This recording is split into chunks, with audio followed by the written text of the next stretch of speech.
Well, good evening. Let's try that again. Good evening. Yeah, it is good to be here. I always love an opportunity to come to Idaho, and this time my suitcase didn't love the opportunity to come to Idaho, so I would like to thank the Ross over at the mall for having one shirt that I could get to wear to come over here for this evening, and please pray that my luggage makes it. They say tonight at midnight, but they also said last night at midnight, and we'll see what happens with that. So if you see me in this tomorrow at the conference, then you know. All right. Tonight, again, this lecture series is about worldview and about clashes of worldviews. And we're seeing massive clashes of worldview in our culture. And these clashes of worldview have become clearer and clearer around issues of masculinity, femininity, manhood, womanhood, and in the relationships between men and women. We're seeing clashes over what marriage is. We're seeing clashes over, ironically, what a man is and what a woman is. We're seeing clashes over the English language and pronouns, right?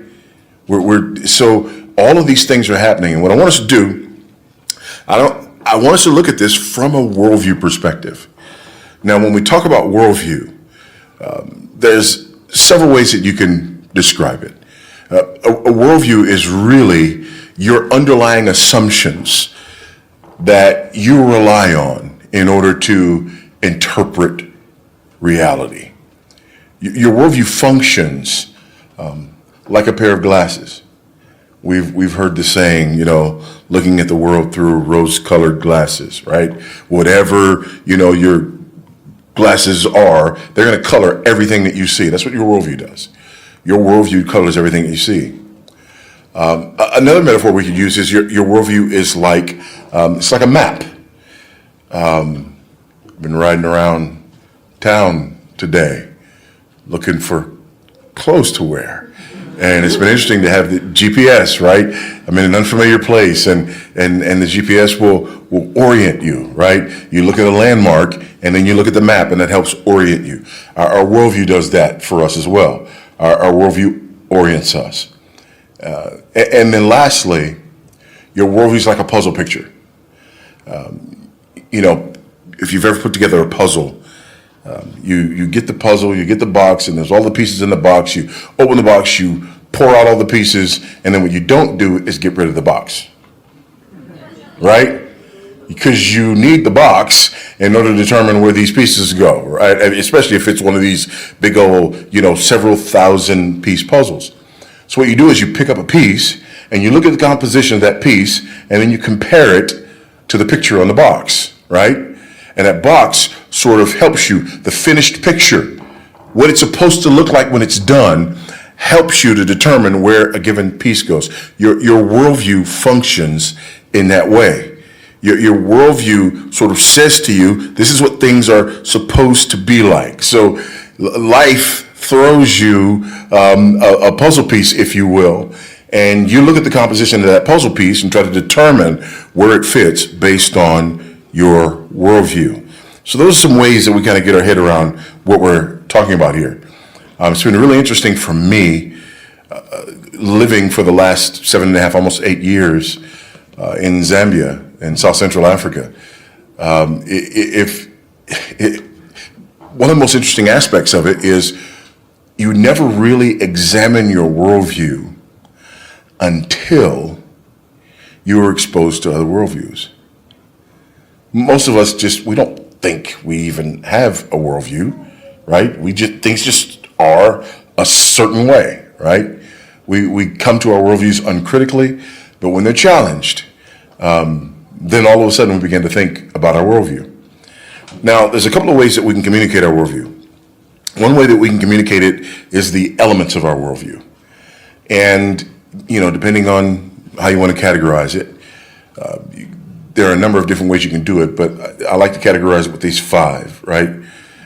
Your worldview helps you determine your view of God, man, truth, knowledge, and ethics. Okay? God, man, truth, knowledge, ethics. What you believe about God. Is there a God? Is there not a God? What you believe about man. Where did man come from? What is man's purpose? What you believe about truth, right? Is truth absolute or is truth relative? What you believe about knowledge. How do we come to know things, right? And then what you believe about ethics. Again, these are the five main pillars, if you will, of a worldview. But tonight, what I want us to do is I want us to examine it from a different perspective. And that's from more of a meta-narrative perspective. Because another thing that your worldview does is it tells the story that explains the world. It tells a story that explains why the world is the way it is. And I want to do this by posing what I like to refer to as life's ultimate questions, and then look at a few different worldviews and the way that they answer those questions. Particularly, I want to look at how secular humanism answers those questions, how neo-Marxism answers those questions, and then how biblical Christianity would answer those questions. And I want to look at a particular biblical text here, Colossians chapter 1, in answering that and describing that. So my goal here is to help us understand where the differences lie, to help us understand why we can look at the same puzzle piece or the same map, but be seeing very different things. And that's what's going on, right? That's why there's such a clash going on in the culture at large, because we're looking at the same things. For example, in the shooting that happened in Tennessee, it was just amazing to me. I saw a piece today from MSNBC, from Joy Reid's show on MSNBC, and they were talking about, presumably, the Tennessee mass shooting at the Christian school. But the headline read, "Transgenders under siege in America." Yeah, just marinate on that for a minute. We're talking about these people, these 9-year-olds who were slaughtered at school. But when Joy Reid is discussing this issue, the headline is "Transgenders under siege in America." Okay? And by the way, under siege, that's combat talk, right?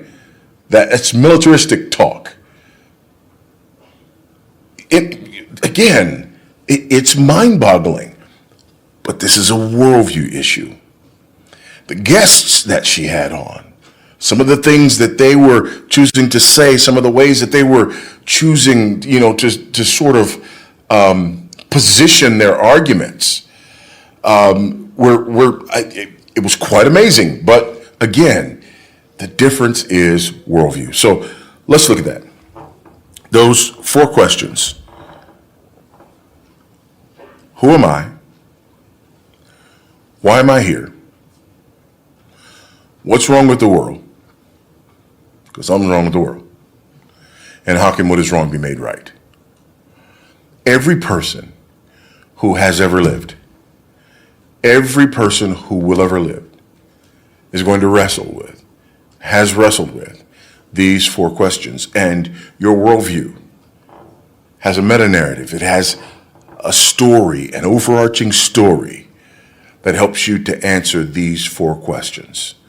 Who am I? Or who is man? Why am I here? Or why is man here? what is wrong with the world? And how can what is wrong be made right? Now, full disclosure, in order to do this in the time that we have, I'm going to paint with some broad strokes here, okay? But I think you'll get the general gist. So if we pose those questions for the secular human worldview, who am I?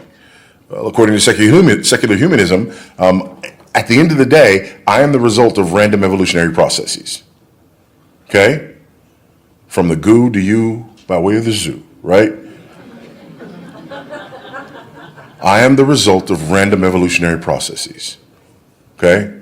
That's the answer to question number one. The answer to question number one is some form of an evolutionary answer, all right? Question number two, why am I here?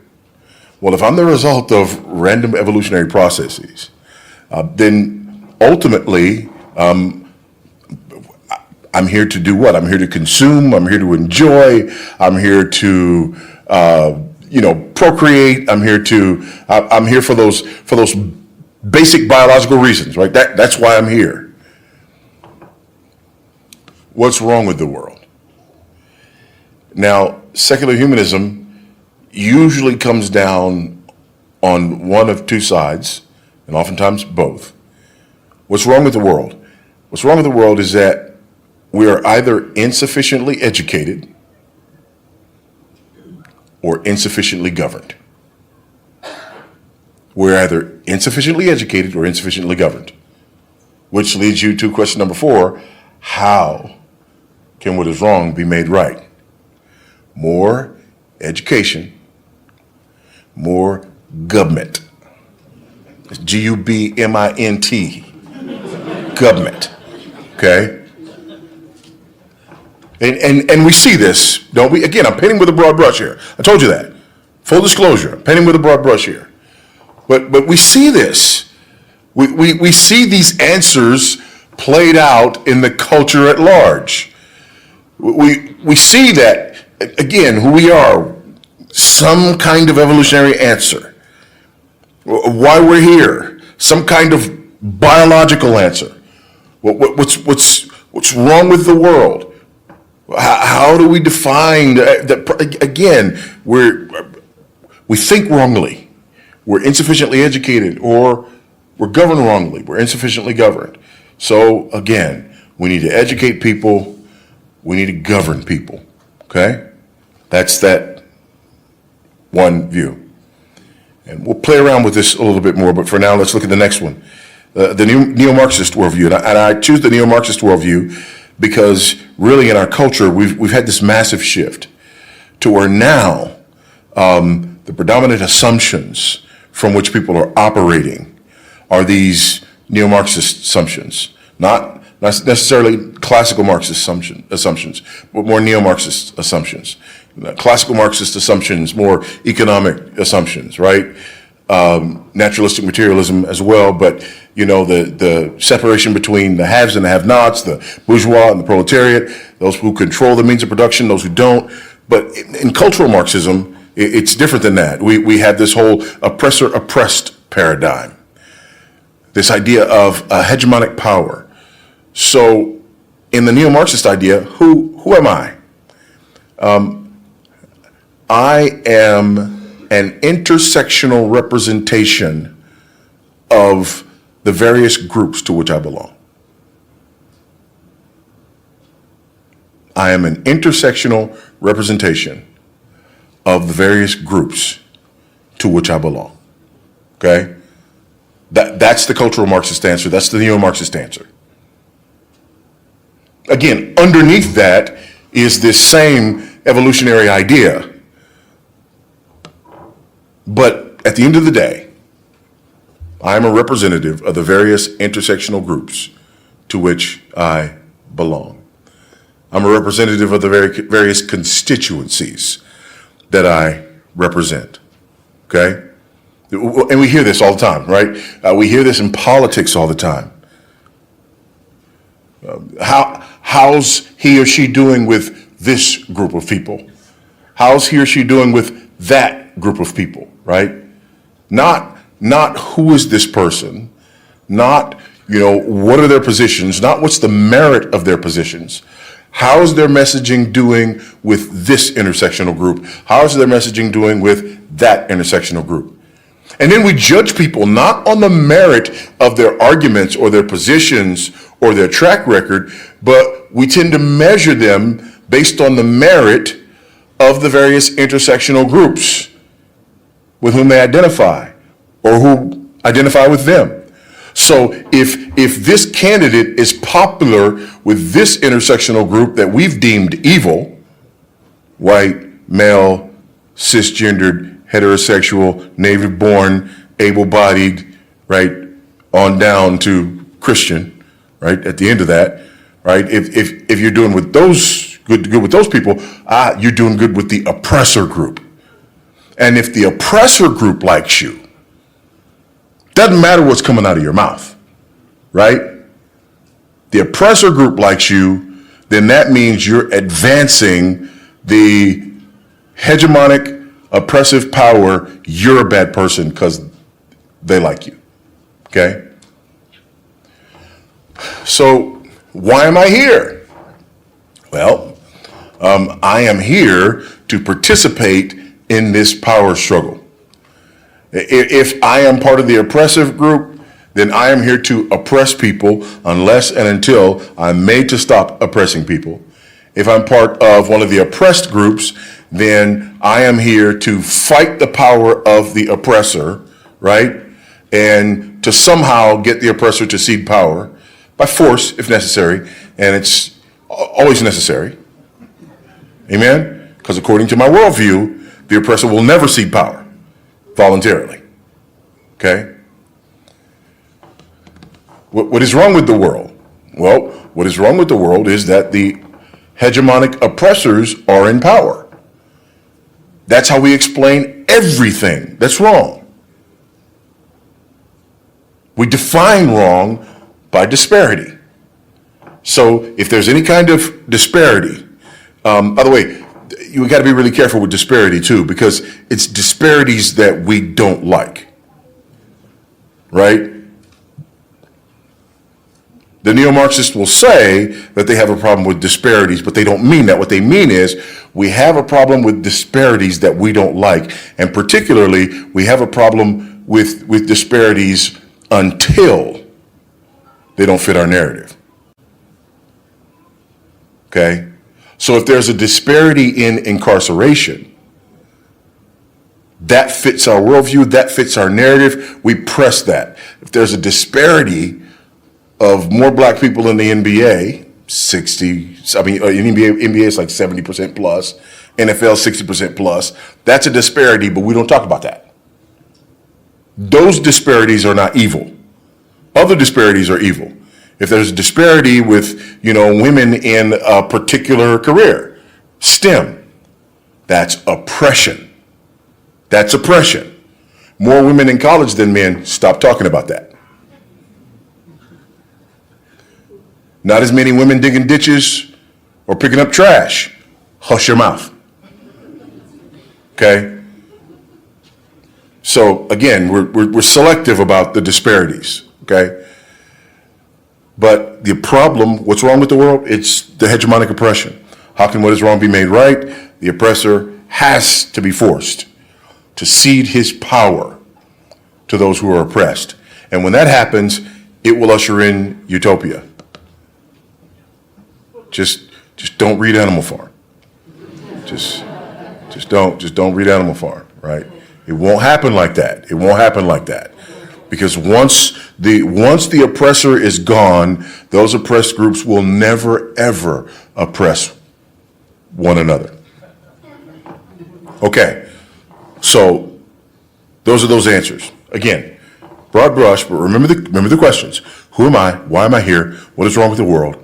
How can what is wrong be made right?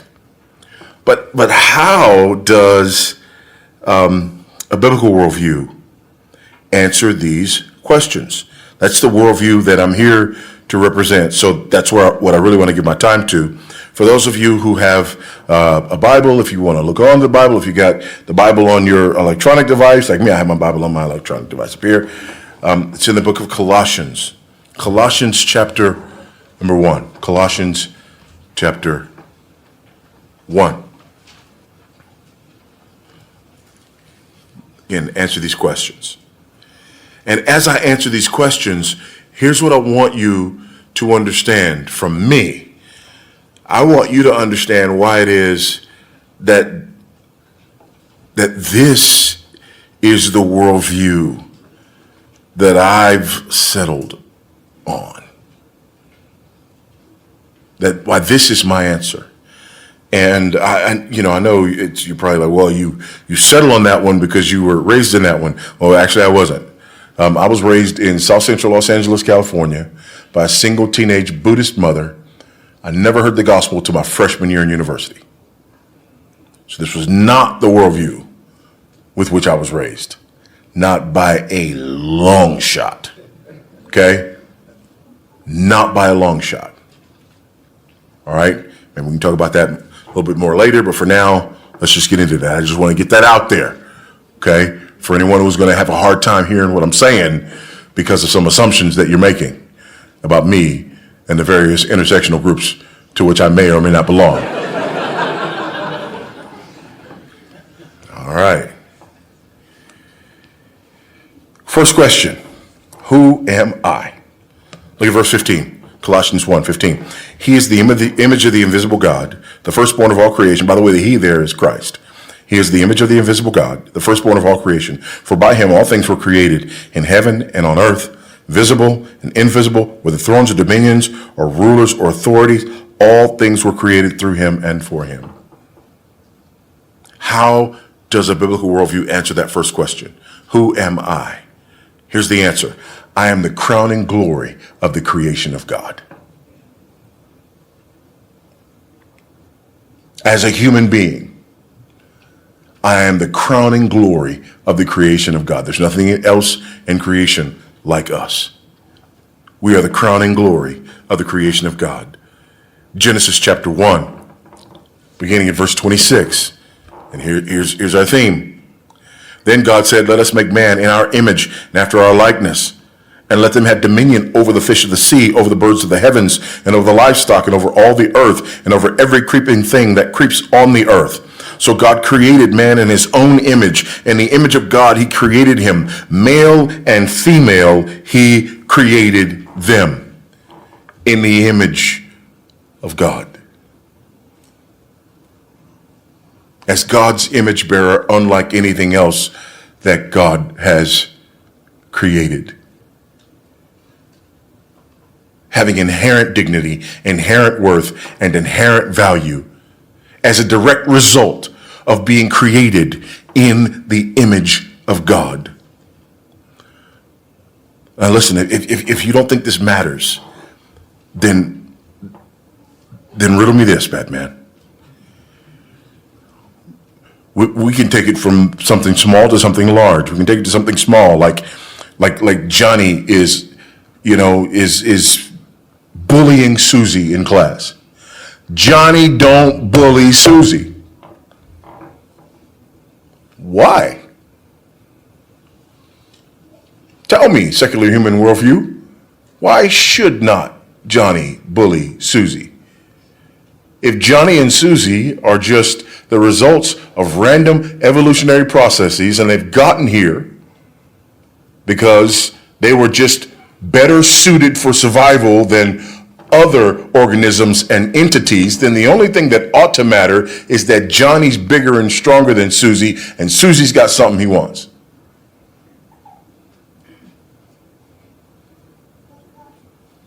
Well, no, we wouldn't answer it like that. No, you wouldn't answer it like that because you're inconsistent with your worldview. And what you would do is you would borrow from my worldview in order to give a moral reason for Johnny not to bully Susie. Because secular humanism has no moral reason for that. Well, we need order in the classroom. Says who? Well, if we don't have order in the classroom, then we can't learn and we can't thrive. Who says that we should learn and we should thrive? Maybe we're weak and we shouldn't thrive. You follow? Christian theism, the biblical worldview.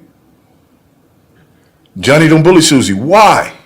Why shouldn't I? Because Susie is made in the image of God and has inherent dignity, inherent worth, and inherent value as a direct result of her being made in the image of God. And then I can even get more particular, because the Bible gets more particular when it comes to men and women, and about men valuing women as the weaker vessel. See, we don't like that. We don't like that, but it's the truth.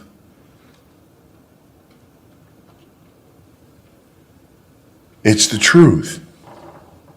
And it's a glorious truth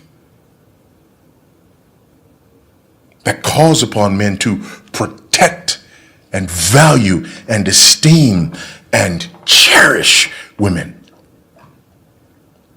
You can call me whatever you want to call me. I'm not giving that up. Not for me, not for my sons, and certainly not for my daughters. I got 7 sons and 2 daughters. I'm not giving it up for ne'er one of them. Okay? So, crown and glory of the creation of God. That's who I am. There's another issue here. Another question. That's just a small one. That's Johnny and Susie. Let's go to another one. Let's go to slavery. My name is Voddie Baucham. Baucham. Nice, wholesome German name. And this German girl at an event a few days ago, I don't know where we were. There's been so many different places, whatever. And she was German. She said, your name, is it German? I said, yes, it's German. She said, well, how did you get a German name? I said, my family was slaves to a German family. And her friends looked at her and went, weren't ready for that one, were you?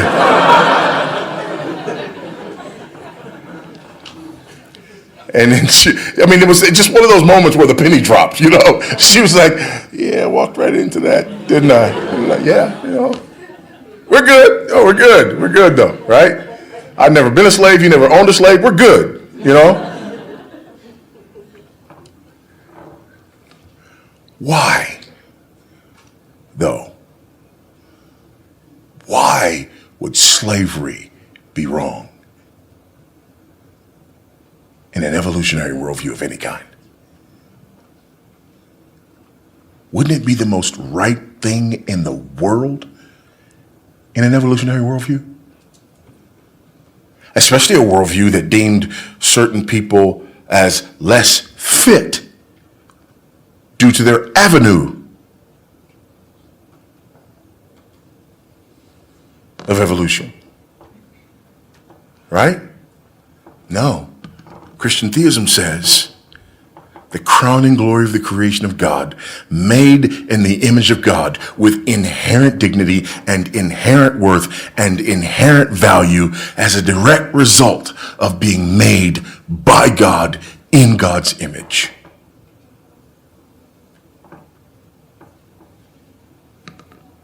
Whether you have magnificent levels of melanin like me, or not so much, God loves you too.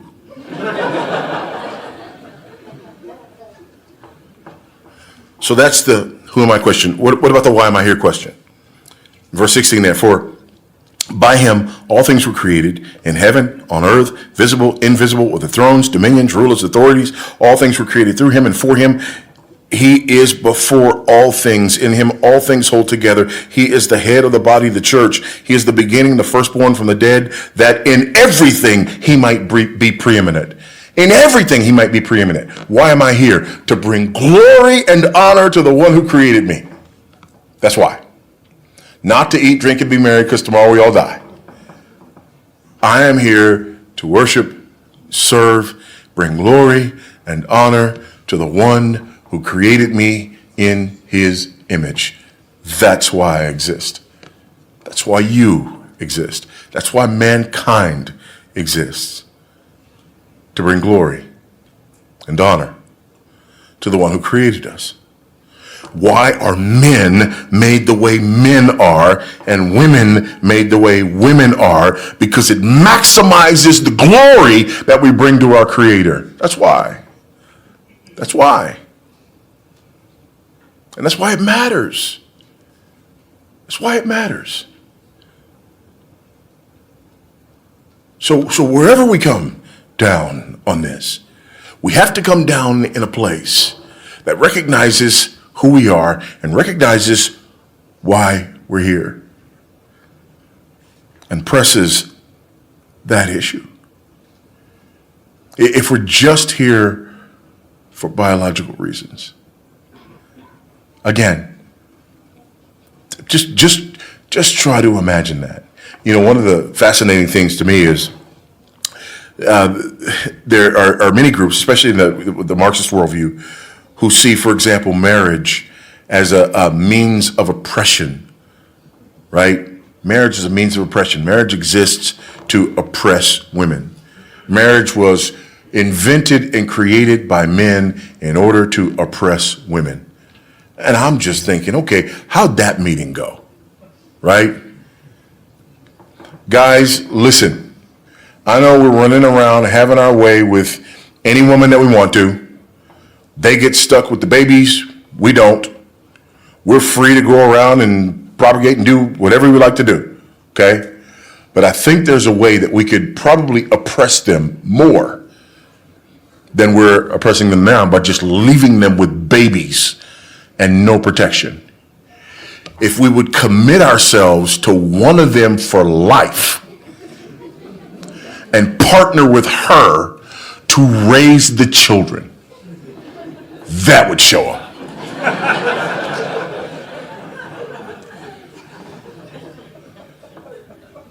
That makes no sense at all. It's protection for women and for children. It's the exact opposite of what's claimed, right? We see the best outcomes for women and for children and for men. We see the best outcomes. All right. Sake of time, let's go. So there's two questions we've answered so far. So, who am I? Crowning glory to the creation of God. Why am I here? To bring glory and honor to the one who created me. What is wrong with the world? What's wrong with the world? Is what's wrong with the world that we're insufficiently governed and insufficiently educated? Is what's wrong with the world the oppression of oppressors? By the way, there are people who are insufficiently educated. I believe in education. I'm a dean. Amen? I believe in education, okay? I'm not arguing that education is not important. To the contrary, I believe education is incredibly important. In fact, I believe anyway. It's not that I believe that people don't need to be governed. I don't believe that for a minute. I do not want anarchy. I don't want that, okay? But I don't believe that that's what's wrong with the world. I believe there is oppression. Did I mention that my family was slaves? Did I mention that? Okay? So I absolutely believe that that's true and that that's real. But that's not ultimately what's wrong with the world. What's wrong with the world? If you go down to verse 21, you get the answer to the question. And you. That's the answer. What's wrong with the world? You. Like me too, but to a lesser degree, right? Mainly what's wrong is you. But look at what verse 21 says. And you, who once were alienated and hostile in mind, doing evil deeds. There it is. Who am I? Crowning glory of the creation of God. Why am I here? To bring glory and honor to the one who created me. What's wrong with the world? I'm alienated from the one who created me. I'm hostile in mind to the one who created me, and I'm doing evil deeds. In other words, I exist for his glory, but I'm living for mine. The Bible has a word for this: sin. Sin. Being alienated from God, hostile to God, and doing evil deeds. Sin. What's wrong with the world? Sin.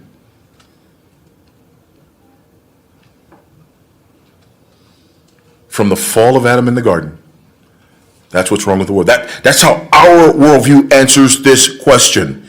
It says that men are sinners, that men are evil. Are there educational issues? Are there issues of, oppression? Are there issues? Yes, but at the end of the day, underneath all of that is wickedness in the heart of man. People are wicked. People are wicked. You don't walk into a school and slaughter 9-year-olds because you're insufficiently educated or because you're insufficiently governed. Yeah. Just one more law. One more law would have fixed that. No.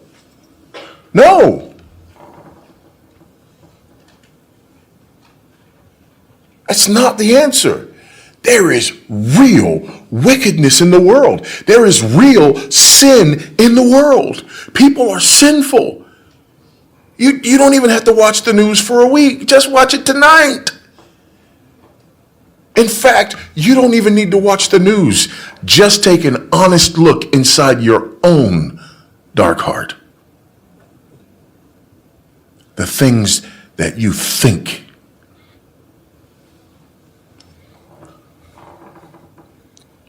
And I do. I've said this on a number of occasions, but I've had the privilege of being on college campuses and speaking on college campuses all around the country. And it never fails. Some first-year philosophy student, wants to talk to me about the question of theodicy. And they got to say theodicy, right? Like, philosophy student, right? Well, how did you know? Because if you weren't a philosophy student, you'd just ask me why a good God lets bad stuff happen. But you got to say theodicy so that I know that you're a philosophy student, like whatever, right? And if God is omnipotent and omnibenevolent, yeah, philosophy student. If God is all powerful and all good, continue. Then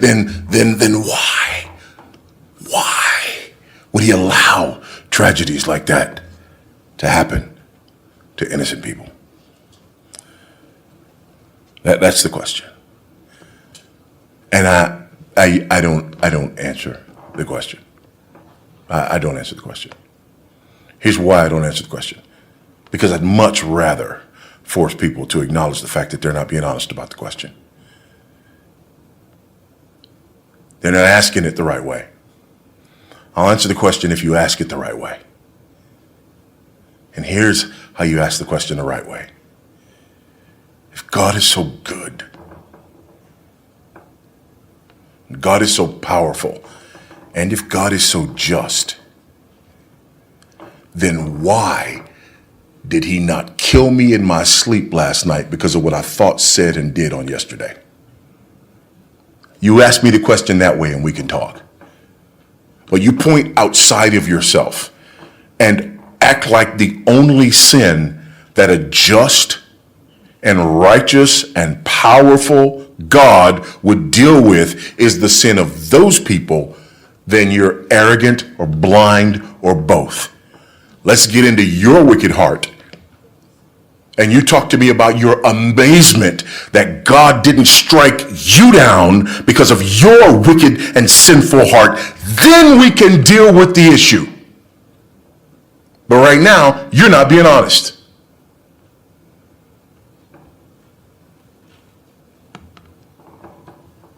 We usually don't go further than that. Okay. What's wrong with the world? Sin. Wickedness. And we get this. One of the first phrases that we learn to say with conviction is, that's not fair. We know things ought to be fair. We know things need to be set right. We know that. So how can what is wrong be made right? Last question, right? Who am I? Crowning glory of the creation of God. Why am I here? To bring glory and honor to the one who created me. What's wrong with the world? You. Sin, right? But mainly you. How can what is wrong be made right? Verse 19. For in him all the fullness of God was pleased to dwell, and through him to reconcile to himself all things, whether on earth or in heaven, making peace by the blood of his cross. So here Paul is arguing that Christ is the Son of God, that he's the God-man, that he's God in the flesh, that the fullness of God dwelled in bodily form, and that in his body he reconciled men to God through the blood of his cross. Verse 21, again, and you who once were alienated and hostile in mind and doing evil deeds, he is now reconciled in his body of flesh by his death in order to present you holy and blameless and above reproach in him. Christ died for sin, once for all, the just for the unjust, so that he might bring us back to God. Isaiah puts it this way: all we like sheep had gone astray, each of us had turned to his own way, but God hath laid upon him the iniquity of us all. It's an amazing thing that the perfect, spotless, sinless Lamb of God would live a perfect life so that he could obey where we could not, so that his righteousness could be imputed to us, and then die a death that he did not deserve, so that our sin could be punished in him. So that, as Paul says in Romans, God could be just because he pours out his wrath on sin, and the justifier of the one who places faith in Jesus.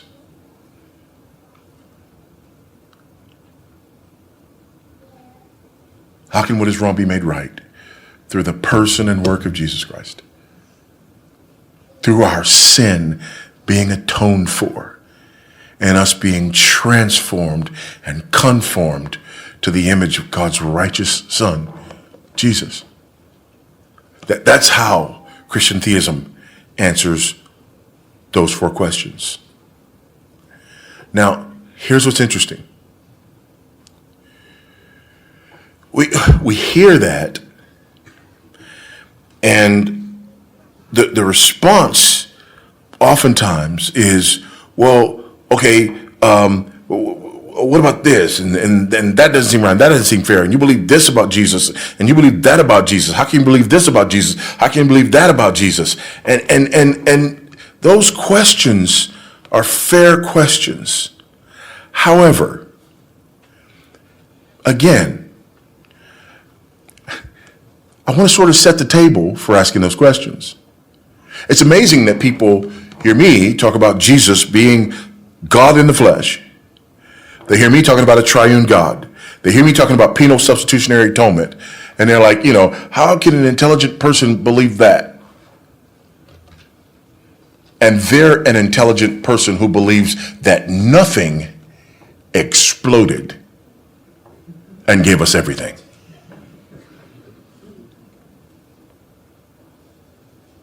But I'm the one who's reaching.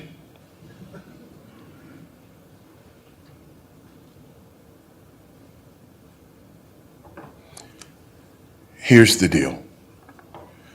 Secular humanism as a worldview has been tried and found wanting. Classical Marxism, neo-Marxism, tried and found wanting. I believe Christian theism offers us not just superior answers to life's ultimate questions, but the only legitimate answers to life's ultimate question. And at the end of the day, the only answers to life's ultimate questions that leave us with any real hope. And that's what I want for us.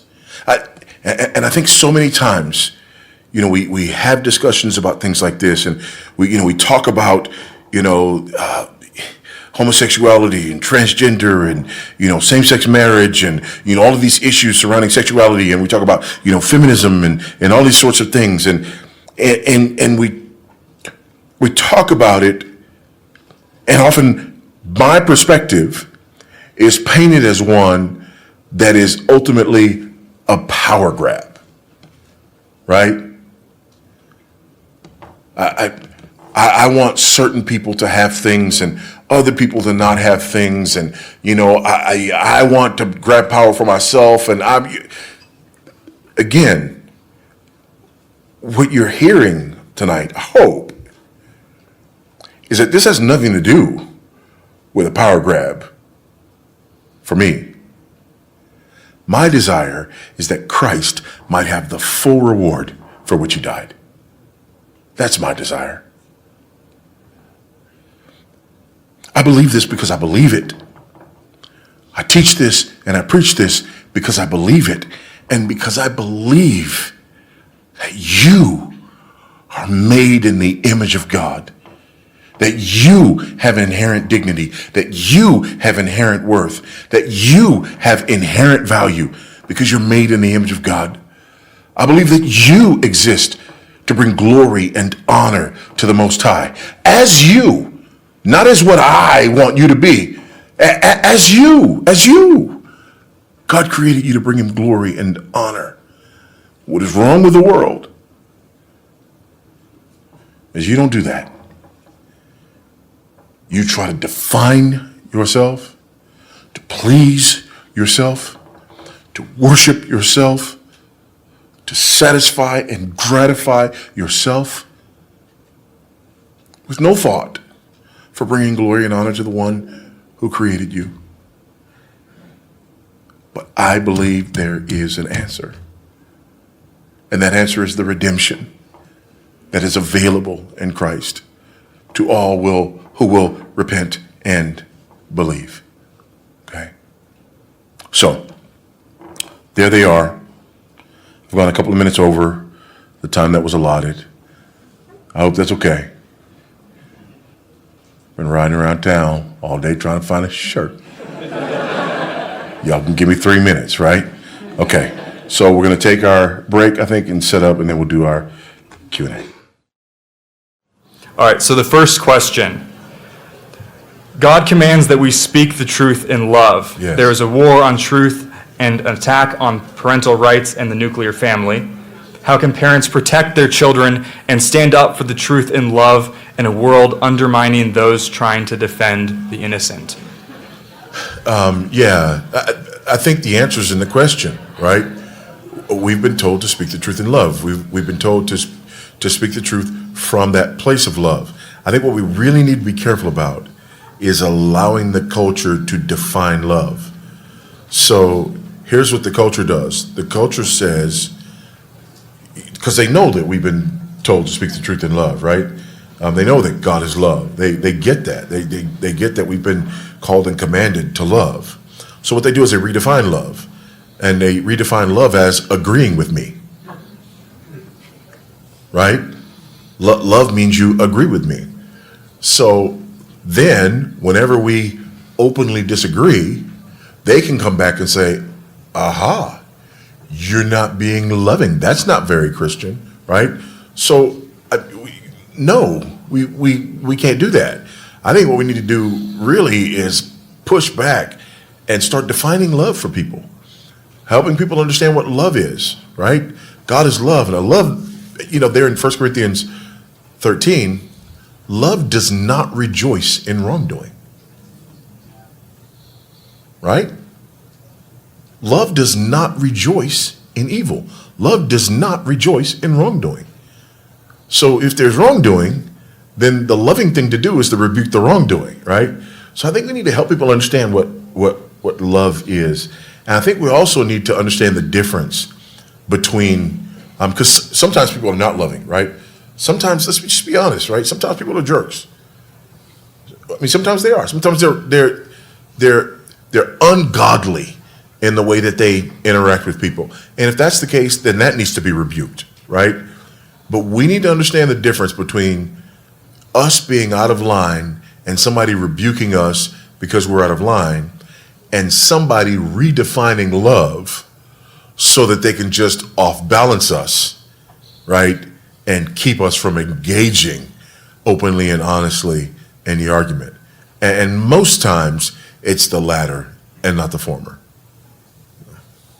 Thank you. Here's another question. I think it ties directly into what you were just saying there. How should Christians approach the topic of transgenderism with compassion? Can you ask a broader question? Yeah, we have to approach all topics with compassion. But I would say, again, that on this issue, we can't let people define compassion for us. So what's happened is that the culture has defined compassion as gender-affirming care, right? That's the standard. That's the standard in modern psychology. That's the standard in modern medicine, right? Gender-affirming care. Compassion means whatever the child, talking about children particularly, whatever the child says, that's what the child is. And we affirm that. That's the compassionate thing. Well, I reject that. That's not compassionate, especially in the midst of a culture where, let's just go and be honest, right? As grandma would say, tell the truth and shame the devil, right? We have a social contagion on our hands. The number of people who are identifying as transgender is skyrocketing, especially among young people. It's a social contagion, okay? And listen to the detransitioners. Listen to the people who had some kind of gender dysphoria and then went and then acted on it, and then that gender dysphoria resolved itself and they had done things that were irreversible. Was that compassionate? It absolutely was not, right? So even, for example, if we just take that, okay, and we say, okay, fine, there are a bunch of people who have detransitioned. So I believe the compassionate thing to do is to hold people off, especially young people, to hold people off, right? Because we know that in the overwhelming majority of cases, that this resolves itself without any kind of intervention, medical or otherwise, right? So the compassionate thing is to hold people off so that they don't do things that later on can't be undone, right? So again, we can't let people define compassion for us, right? And then come and say, okay, now that I've defined compassion for you, right, respond to this issue in accordance with my definition of compassion. No, we can't do that. Yeah. All right, another question. My wife has loved your ministry over the years, but is now pretty scared to attend Christian events that specifically speak against the transgender movement because of the recent massacre. Where do we go from here? Yeah, these are interesting times. And, coming up on April 1st, right, is the Trans Day of Vengeance. Is it Vengeance, right? The Trans Day of Vengeance. And, we got a lot of security around here as well because, we're, again, in the world but not of the world. Wise as serpents, innocent as doves, okay? So I think we need to do that, but I also think that, we need to recognize that people become violent when they don't have an argument, right? So the last thing that you want to do is to shut down the argument at that point. People become violent when they don't have an argument. People get angry and they become violent. They start cursing. They become, all of these unhinged things when they don't have an argument. And right now, that's what we're seeing. There's not an argument. I mean, listen, we're right here in Idaho, and we're in Washington. You guys know the name Rachel Dolezal, right? Rachel Dolezal was head of the NAACP in, was it Spokane, right? Head of the NAACP in Spokane. She was identifying as a black woman, right? White as the day is long, okay? And so when her parents came forward and when it was discovered that Rachel Dolezal was not white, then there was all this backlash. People were talking about cultural appropriations. You know, you can't do that. Here's the deal. We look at Rachel Dolezal and we say, no, you're a bad person. You're a white person. You don't know what it's like to be black, and it's wrong for you to say that you're black. If Rachel Dolezal today said that she was a man, she'd be up for Man of the Year. How is that not cultural appropriation? Because here's the deal. Rachel Dolezal is genetically closer to me as a black person than she is to me as a man.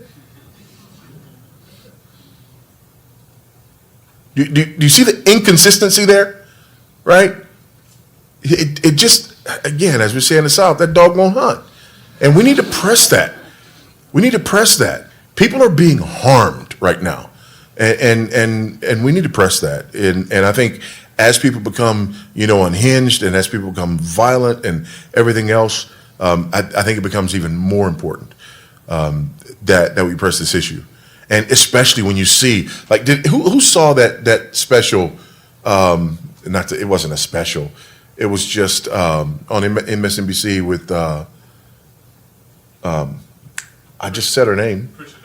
No. That was the special. But Joy Reid, when she had Jim Wallace and the transgender person on with her talking about the shooting and that heading. I just did a response, video today with the Cross Politic guys, and I hadn't seen it. And they were like, watch it, and then you tell us to stop it. And so they put it up. I stopped it before it even started because of the heading. Transgenders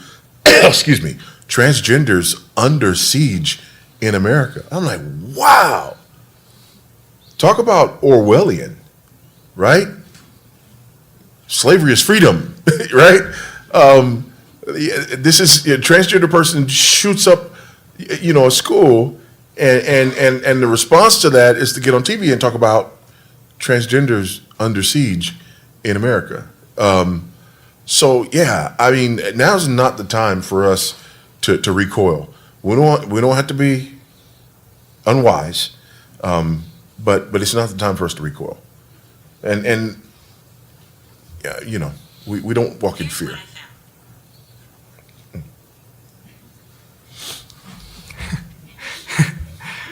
All right, directly tying off of that, we don't want to recoil. This question asks, after removing our kids from the public schools, what can Christians do to reform public education and combat specific issues like transgenderism in their communities? Yeah, I think there's a couple of things.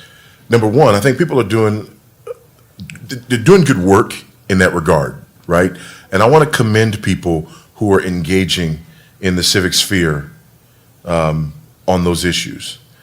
But I want to warn people who are engaging in the civic sphere on those issues, because we can get the schools to back down off of all things transgender, and they're still going to be anti-Christian by federal mandate and unsuited for our children, right? So we need to be real careful that we don't fall for it, and we don't, these books are no longer in the library, and this stuff is no longer in the curriculum, and these sorts of things. We're not having the drag queen story hour, and so now everything's okay. No, everything that led to that will still be in place.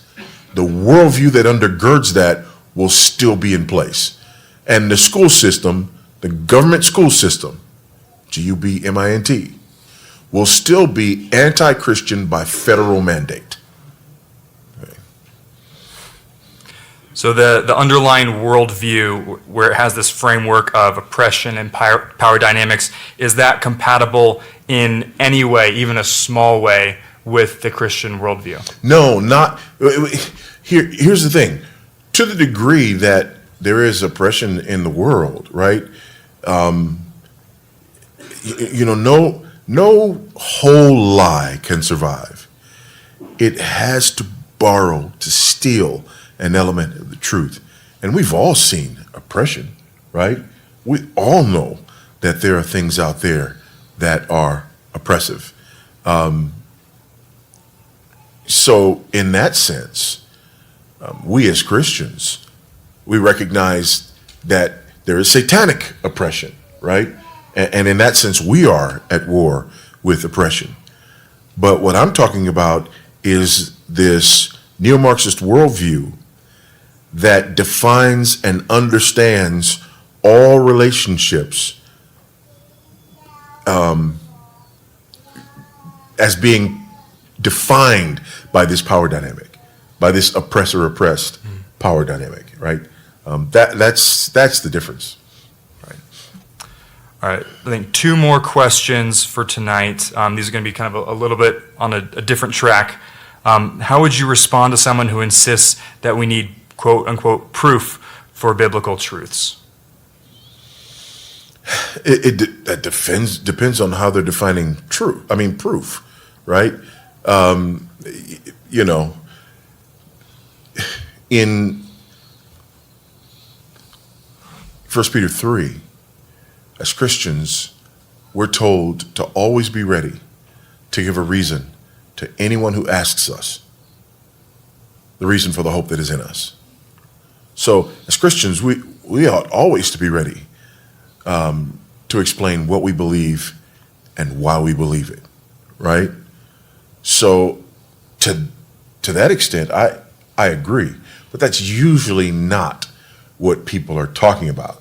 Usually what they're talking about is scientific proof for historic events. And what I mean by that is this, like the scientific method. In order to apply the scientific method, something has to be observable and measurable and repeatable. Right? We got some science majors in here, right? Right? You got a hypothesis, you got to be able to test the hypothesis, right? Got to be observable, it's got to be measurable, it's got to be repeatable. You don't use the scientific method for historical events. They're not observable, right? I can't observe George Washington's presidency. So I don't believe George Washington's presidency by the scientific method. I use an evidentiary method, right? I use the kind of method that you use in a courtroom. Okay, it's a different approach. It's a different standard. So oftentimes, what people are asking for is something that doesn't exist for any kind of historical event, right? So we have to be able to give a reason, right? But the idea that would be held up to the kind of scrutiny that nothing else in history would be held to, or that it is, philosophically inconsistent with the pursuit of truth concerning those types of events. That's a non-starter. Yeah. Right. Yeah, you can't really get anywhere with that. That's a non-starter, right? Yeah. George Washington was our first president. Prove it scientifically.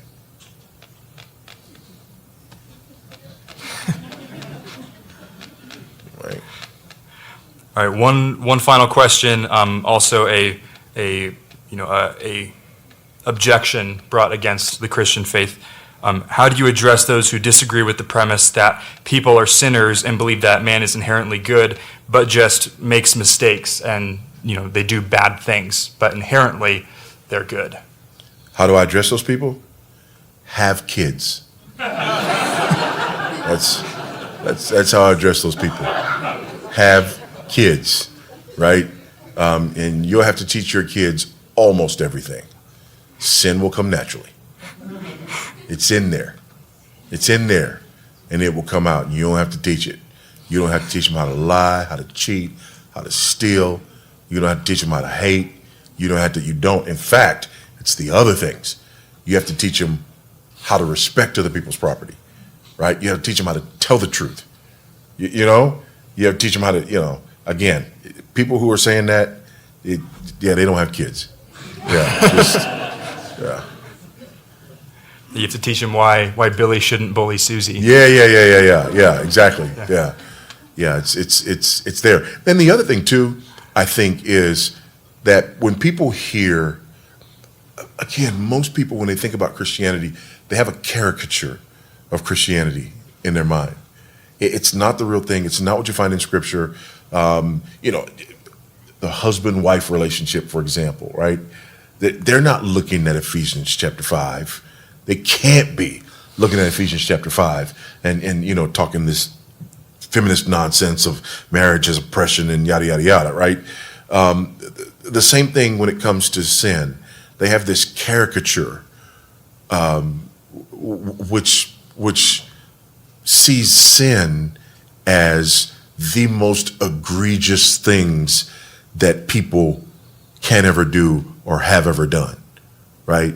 And so you got, you know, Hitler's a sinner, you know, Genghis Khan is a sinner, right? Yeah, so, you know, to be a sinner, you have to be this notorious, world-class, written in the history books sinner.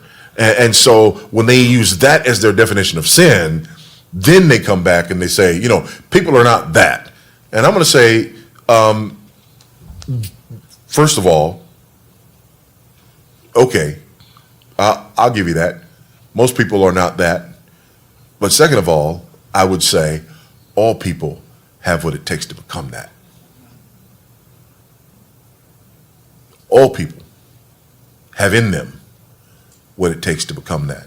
And it is only the grace of God that keeps us from being as sinful as we could be. And the only thing I need to do to prove that is to tell you to take an honest assessment of some of the stuff that runs through your head when people do stuff you don't like. Some of the things you visualize when you're driving. If you can't say amen, you ought to say ouch, right? It's in there. And it is simply the grace of God and nothing but the grace of God that keeps the majority of us, right, from being as sinful as we could be, or as sinful even as our thoughts run towards. All righty, thank you very much, Pastor Baucham.